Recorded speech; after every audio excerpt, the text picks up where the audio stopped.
सत्संग में भी करती है, अपनी दैनिक पूजा पाठ में भी करते हैं,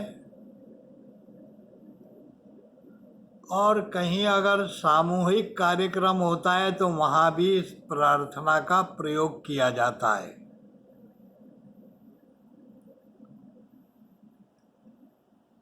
सर्वे भवन्तु सुखिनः। ये सुख एक ऐसी चीज है जो एकांगी नहीं है। न तो एक अकेला सुख भोग सकता है, सुख को भोगने के लिए सहभागी की आवश्यकता है, सहचर्य की आवश्यकता है, सहयोग की आवश्यकता है। तो इसमें बड़ी सुंदर एक प्रार्थना की गई है कि हे परमात्मा, सुख की मुझे कामना तो है, मैं सुख का आकांक्षी हूं, सुख चाहता हूं, दुख की निवृत्ति चाहता हूं, सुख की आवृत्ति चाहता हूं। लेकिन एक बात मुझे मालूम है, अगर मैं अकेला सुखी हूं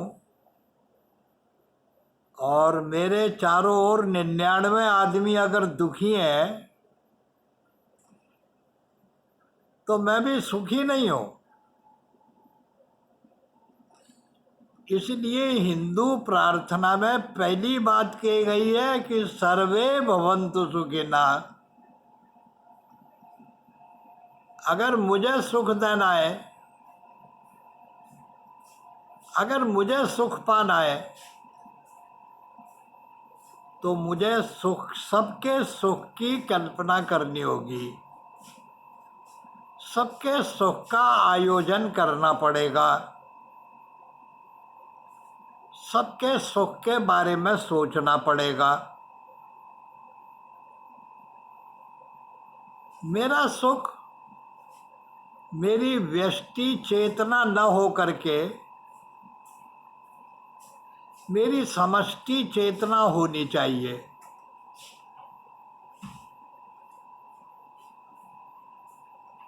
मुझे एक बात याद आई कि ये सुख की ऐसी जो धारणा है, सुख की जो ऐसी मांग है, ये धर्म का पहला आग्रह है कि मैं भी सुखी हूं और मेरे सुख होने से पहले दूसरे भी सुखी हों, ताकि मेरे सुख को भी सुख का ही वातावरण मिले। मैं सुखी जब ही रहूंगा जब सुखियों से मेरा सहचर्य होगा, सुखी ही मुझे मिले।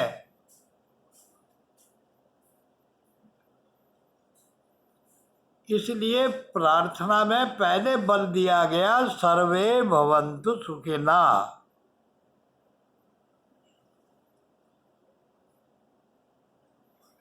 सर्वे भवन्तु सुखिनः, सारे जन सुखी हो।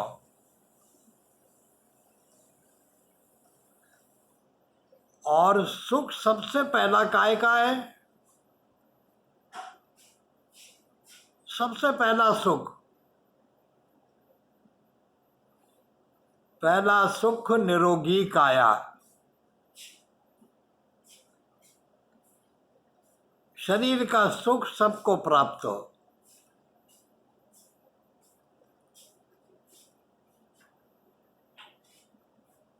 मेरे संपर्क में जो भी आए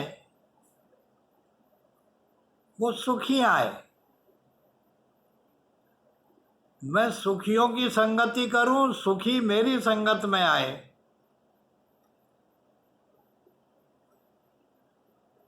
ये प्रार्थना की गई और ये प्रार्थना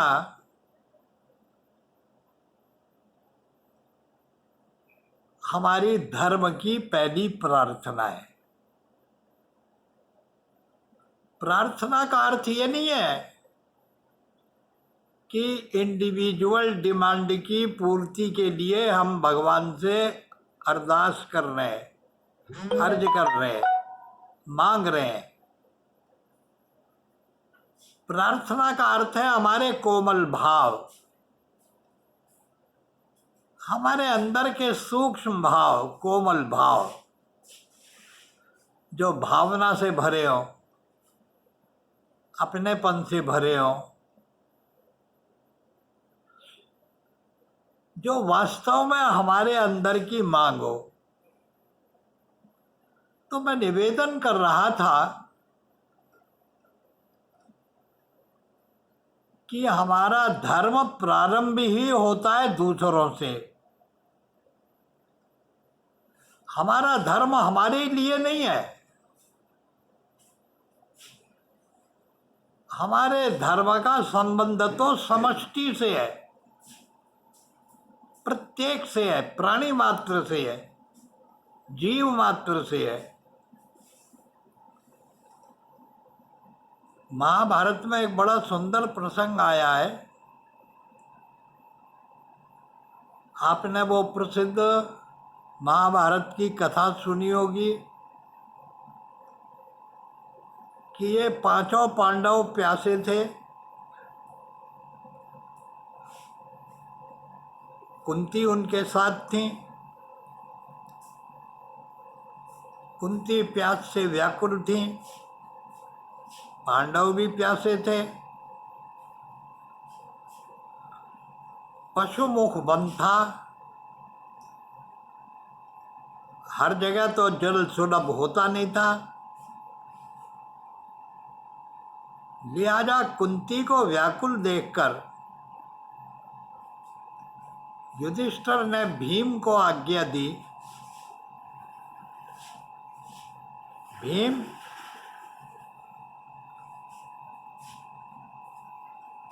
सब व्याकुल है, प्यास से व्याकुल है,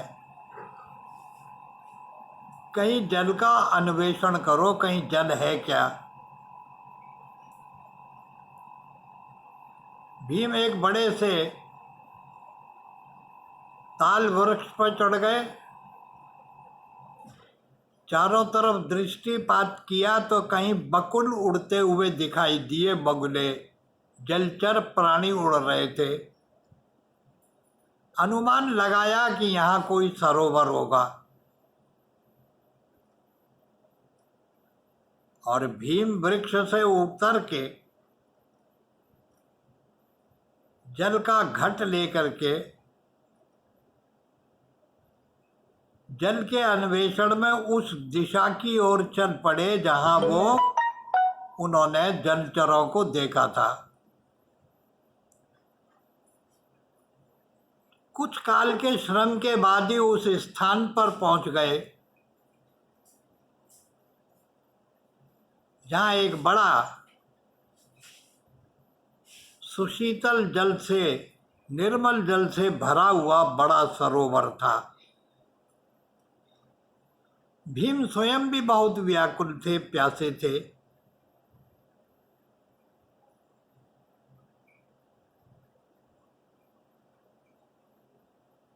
जल के किनारे पहुंच गए। जैसे ही उन्होंने अंजलि करके जल को उठाने का प्रयत्न किया तो आकाशवाणी हुई, सावधान, ये जलाशय का स्वामित्व मुझे प्राप्त है। बिना मेरी इच्छा के और अनुमति के अगर तुमने एक बूंद जल भी इस सरोवर से लिया तो तुम्हें उसका, तो तुम्हारा अपराध होगा और तुम्हें दंड भोगना पड़ेगा।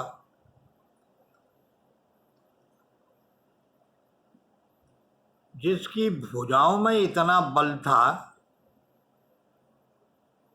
हजारों हाथियों का बल जिसकी भुजा में था,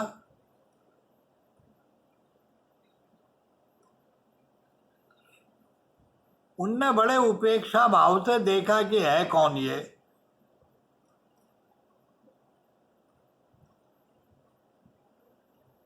लेकिन प्यास की व्याकुलता में और जल को जल्दी ले जाने की त्वरित जल्दी में उन्होंने उस आकाशवाणी पर कोई गंभीर विचार नहीं किया। परिणाम ये हुआ कि जैसे ही उन्होंने अंजलि उठा के मुख की ओर डाली, वो मूर्छित होकर के गिर गए। बहुत देर हो गई, मूर्छा में पड़े हुए थे। भीम नहीं लौटे तो सारे पांडव व्याकुल हो गए।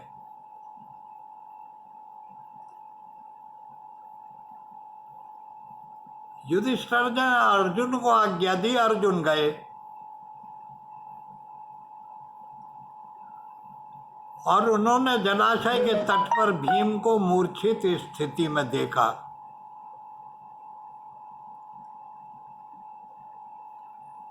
व्याकुल और प्यासे तो अर्जुन भी थे। कुंती तक जल ले जाने की त्वरिता उनमें भी थी, जल्दी उनमें भी थी।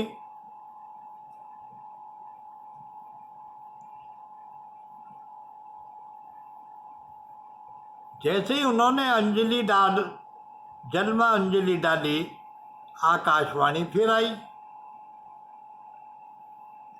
कहा, अर्जुन सावधान, यही तो गलती इसने करी है और ये मूर्छित पड़ा हुआ है। अगर तुमने भी बिना मेरी आज्ञा के, बिना मेरी अनुमति के बलात् इस जल को ग्रहण करोगे तो तुम्हारी भी यही गति हो जाएगी।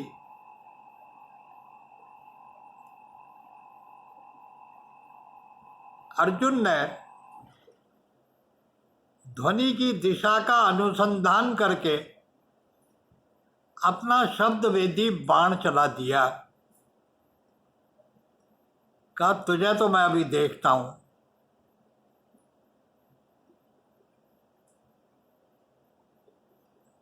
महाभारतकार ने बड़ा सुंदर कथानक की रचना करी है।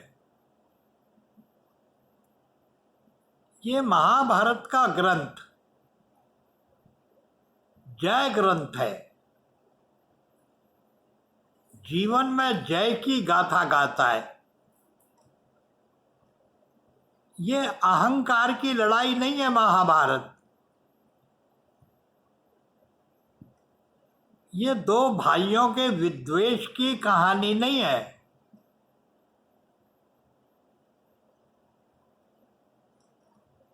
ये कहानी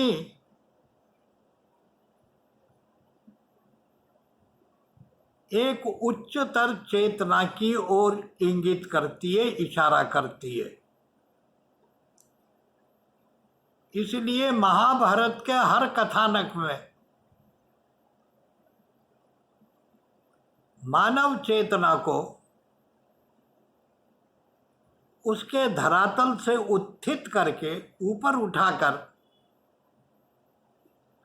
हायर डायमेंशन की ओर, देवत्व की ओर ले जाने का प्रयत्न सारे महाभारत में हुआ है। इसी थीम पर इस घटना की रचना भी की गई है। जैसे ही अर्जुन ने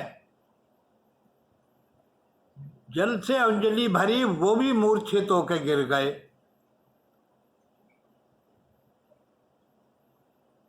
भीम पड़े हैं, अर्जुन पड़े हैं। युधिष्ठिर की आज्ञानुसार सहदेव और नकुल भी पहुंच गए और वो भी उसी प्रकार से मूर्छित होकर वहां गिर गए। तो अंततो गत्वा युधिष्ठिर स्वयं उस जलाशय के तट पर आए। वो भी अपने भाइयों की तरह प्यास से व्याकुल थे, आकुल थे। मां तक जल ले जाने की उनको भी जल्दी थी। आकाशवाणी हुई, कहा सावधान, युधिष्ठिर, जैसे ये भीम पड़ा है, अर्जुन पड़ा है, नकुल सहदेव पड़े हैं, यही गति तुम्हारी होगी अगर तुमने जल को छुआ भी।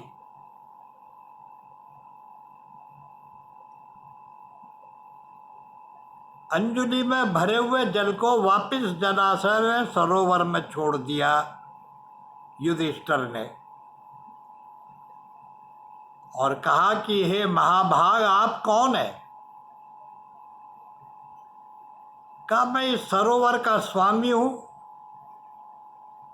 एक यक्ष हूं, ये सरोवर मेरा है। बिना मेरी अनुमति के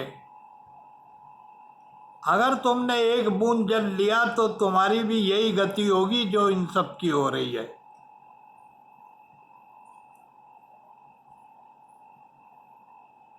युधिष्ठिर ने कहा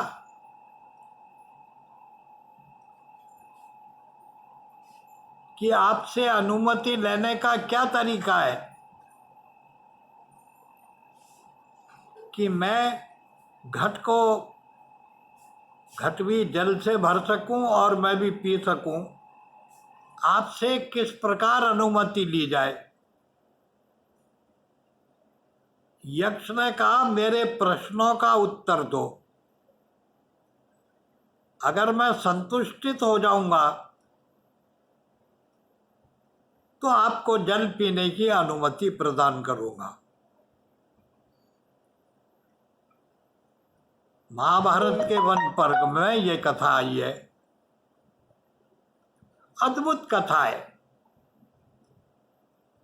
अगर हम इसको वन गीता कह दें तो भी कोई बड़ी बात नहीं है। धर्म का जैसा सूक्ष्म विश्लेषण, मर्यादाओं की जो स्थापना की गई है इस प्रसंग में, जीवन के उच्चतर आयाम को कैसे व्यावहारिक रूप दिया जाता है, कैसे हड्डी और मांस के शरीर में रहने वाला ये जीव चेतना के उच्च बिंदुओं को, उच्च स्तरों को छू करके अपना रूपांतरण करता है,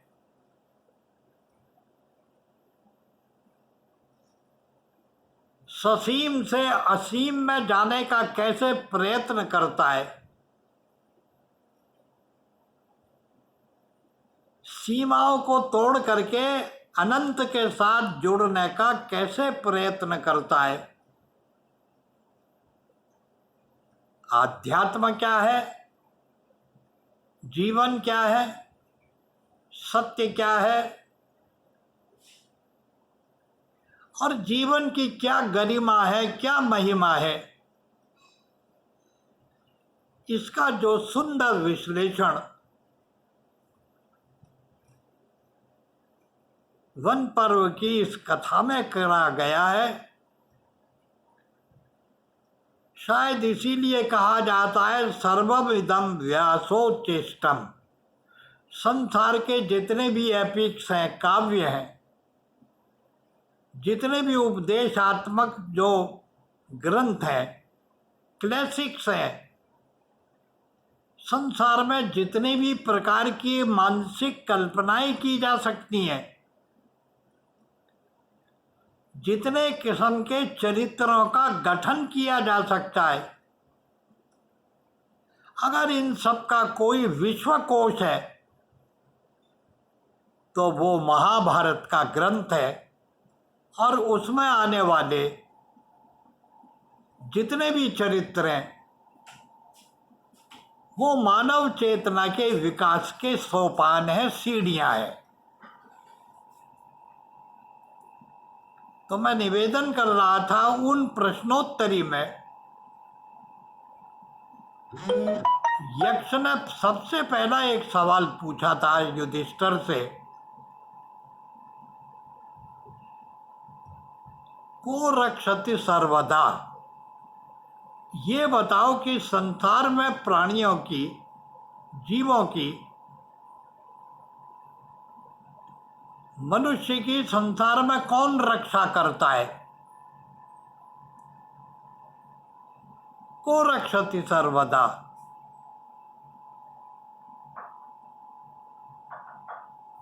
क्या राज्य शासन आदमी की रक्षा करता है? न्याय और दंड व्यवस्था से आदमी रक्षित होता है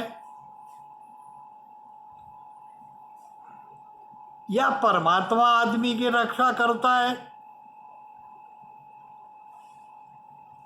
ये इसको संकट से मुक्त करके रक्षित रखने का काम कौन करता है?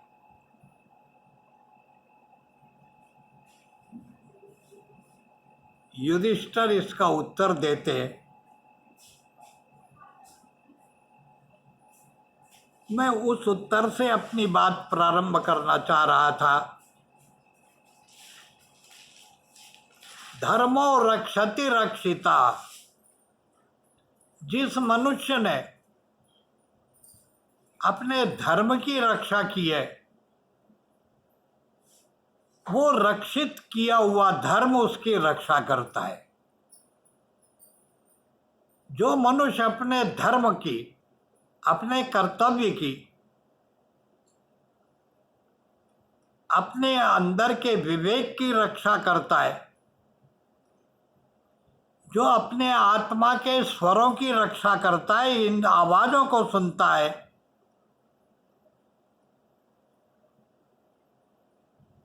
ऐसा रक्षा किया हुआ धर्म मनुष्य की रक्षा करता है। युधिष्ठिर ने यह नहीं कहा कि ठाकुर जी रक्षति सर्वथा, कि ठाकुर जी रक्षा करते हैं सबकी। का रक्षा किया हुआ धर्म ही हमारी रक्षा करता है। अगर हमने धर्म की रक्षा नहीं की है तो धर्म हमारी भी रक्षा नहीं करेगा। तो कौन रक्षति, कौन रक्षा करता है? का धर्मो रक्षति रक्षिता, रक्षित किया हुआ धर्म ही मनुष्य की रक्षा करता है। इसलिए महाभारत ने ये डुंडुम घोष किया, ये डुंड भी बजाई, यतो धर्मस् ततो जया, जहां पर धर्म होता है वहां विजय होती है, और जहां जितने अंश में धर्म का नाश होता है उतने ही अंश में पराजय होती है, जय नष्ट हो जाती है। ये महाभारत जय का ग्रंथ है। अधर्म पर धर्म की विजय की बात कही गई है। इसलिए हमारी रक्षा कौन करेगा? हम तो बड़े इजी गोइंग वे वाले लोग हैं ना, हाथ जोड़ के कहेंगे भगवान करेगा रक्षा, वो ही करता है रक्षा। लेकिन महाभारतकार को ये भगवान नहीं दिखाई दिया, उनको दिखाई दिया कि जिस धर्म की तुम रक्षा करोगे वो रक्षित किया हुआ धर्म ही तुम्हारी रक्षा करेगा और कोई तुम्हारी रक्षा करने वाला नहीं है। वो रक्षा चाहे व्यक्ति की हो, वो रक्षा चाहे किसी समाज की हो, किसी राष्ट्र की हो, किसी देश की भी हो, जितना धर्म पर विजय प्राप्त होगी उतने ही अंश के अंदर वो सुरक्षित होगा, निर्भय होगा और बलशाली होगा, आत्मबल होगा। और जिसमें धर्म का बल नहीं होगा उसके अंदर सबसे ज़्यादा भय होगा। बल केवल भय को, हिंसा को जन्म देता है और हिंसा से भय उत्पन्न होती है और अहिंसा से निर्भयता का जन्म होता है। तो मैं निवेदन कर रहा था, यतो धर्मस्ततो जया। जहाँ पर धर्म है, धर्म की मान्यता है, जहाँ पर धर्म जीवन का अंग है, जहाँ धर्म किताबों में नहीं है, जहाँ धर्म दिखावे में नहीं है, जहाँ धर्म केवल प्रदर्शन की वस्तु ना होकर के जीवन का सत्य होता है, वो धर्म मनुष्य की रक्षा करता है। और ये सत्संग इत्यादि जो भी अंग है, ये सब धर्म के बढ़ोतरी के अंग हैं। धर्म को बढ़ाने के लिए श्रूयताम धर्म सर्वस्व, आपको सुनना चाहिए, आपको सुनना आना चाहिए। अरे मेरी बात नहीं, हर बात को सुनना आना चाहिए। अगर हम सुनेंगे ही नहीं तो समझेंगे कैसे, और जब समझेंगे ही नहीं तो मनन नहीं होगा, और मनन नहीं होगा तो निधिध्यासन न होगा। तो हमारा ज्ञान इन्फॉर्मेटिव तो होगा लेकिन जीवन की रक्षा करने वाला ज्ञान नहीं होगा। तो मैं कह रहा था, महाभारतकार ने कहा कि आपकी रक्षा कौन करेंगे? भगवान नहीं करेंगे, वो धर्म करेगा जिस धर्म की आप रक्षा करेंगे। और हम देखते भी हैं, जो लोग पड़ोसी धर्म का निर्वाह करते हैं, व्यावहारिक धर्म का निर्वाह करते हैं, परिवार में अपने कर्तव्य रूपी धर्म का निर्वाह करते हैं, जो अपने स्वामी के स्वामित्व रूपी धर्म का, अपने सेवक रूपी धर्म का निर्वाह करते हैं, उन्हीं का धर्म उन्हीं की रक्षा करता है, उनको आगे बढ़ाता है। ऐसा मान करके हमें सर्वदा धर्म की जय बोलनी चाहिए, धर्म का साथ देना चाहिए, धर्म के साथ जुड़ना चाहिए और धर्म को समझना चाहिए। ओम शांति।